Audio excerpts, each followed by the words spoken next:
Right, yes, hello all. Welcome to the next video on the Sinclair FM Radio Watch. So yeah, quick look at this. So what I thought I'd do is have a look at this watch here and see what I can do with it. So this particular one, you put the battery in the clasp, turn it on here, and turn the volume up and down, and I was getting noise. So I was actually getting static noise from it, but no tuning, no actual radio. So when I then rotate this dial here, which is basically here, you should see this black line moving up and down. And this is like the tuning band, which is just here. And you can see obviously that it's snapped in the middle, which is common for like every single one I've ever seen. They've all snapped in the middle. Mainly, I'd say they're probably snapped in the middle because of age, certainly. And because of course, people, they're sat in the watches for 20, 30 years. And then someone obviously like rotates it to see if it's working or doing anything. And then of course it just snaps where it's been sort of in one position for, 20, 30 years, and then they'd snap. The material here is like, I think it was triple laminated, but basically, yeah, that's a tuning band there, which rubs up against the sensor, which is just there. And it runs on these sort of guide wheels here. So to get this thing apart, you obviously undo the back cover, you then move this piece here just out of the way carefully, and then you can then unhook the bellow just here. It takes 2 seconds to do that. Then you're left with this piece here.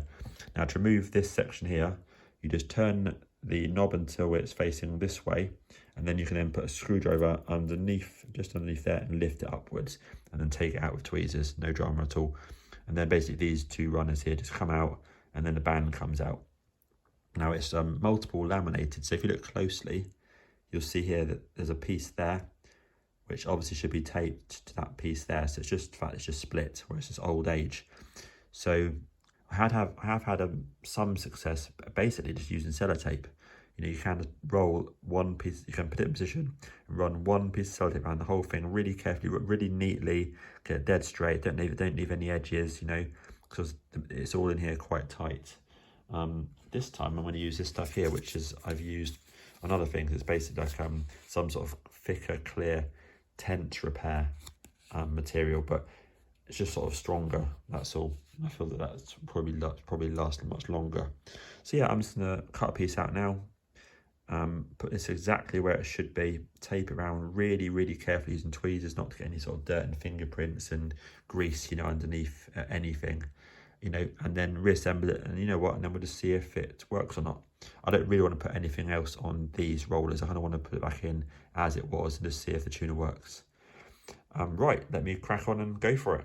Right then, yes, that's done. So absolutely no idea if that's going to work, but basically I put a complete loop around the outside using a bit of tape, and then obviously just squeeze it together gently, basically with these. That's all, just to make sure that the tape's nice and flat and even. And then what I've done is sort of rolled it sort of into shape to sort of try and get rid of that sort of rectangular aspect.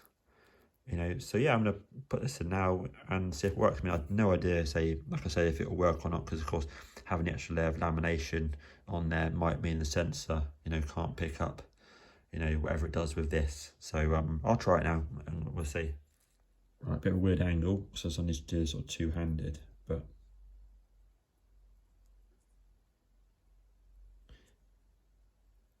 so it does turn.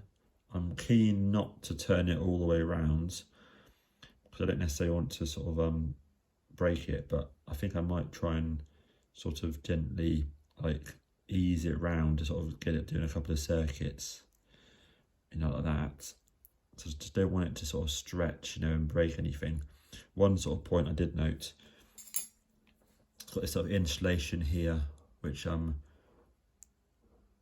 probably protects the that protects the circuit board.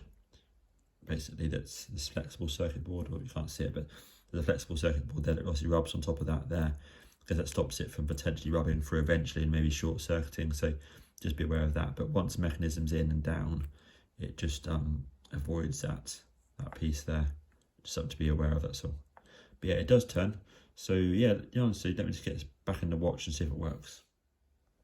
Right then, yeah. So I've just as quickly assembled it. So just inserted the bellows back in first, then sort of swing this whole strap back over, being careful not to damage this. And I noticed when I took it apart, that it's got a sort of, a sort of extra crease there, which I'm not really too happy about, but looks like that's just the angle of how the circuit board goes. Yeah, and let's make sure that this is sitting right, because this might have to sit in a certain position before I screw it down, which I'm sure it probably does. So yeah, I'm just going to double check this now quickly, and then screw it back on, and then just see if randomly it tunes. Right then, yes. Okay, so let's put this last 2 screws in, and this is when we'll see if it actually works or not. So I'm just using model screwdrivers as opposed to magnetic special screwdrivers. Right.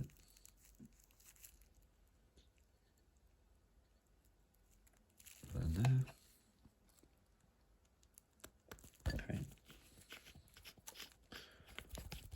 Well, that'll do for the moment. Okay, right, cool. So let's flip it over then and see if it works.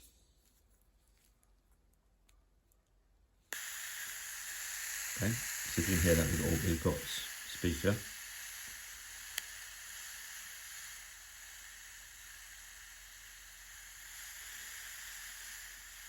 So the volume works. This is my tuner, I just attempted to fix.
Okay, yeah, nice. Excuse me, I mean, that's 2 minutes of cocking around there. And basically you can tell actually significantly that if I was touching the end of this, which I was, or touching the end of this, it obviously vastly changed how much reception you got. And actually when you touch that, it seemed to make it worse.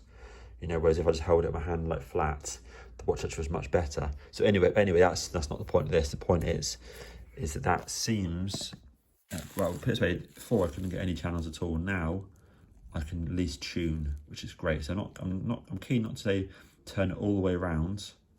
Now I've been really careful with this sort of thing, because these tuner bands are ultra rare. Other ones I've had to be completely awful. They've been rock hard basically. But at least this one here does tune, and it probably would turn all the way around. But as they're so bloody rare, I'm gonna leave that in that sort of position there, you know. But yes, that's great. That is so great. That's doing something. Yeah.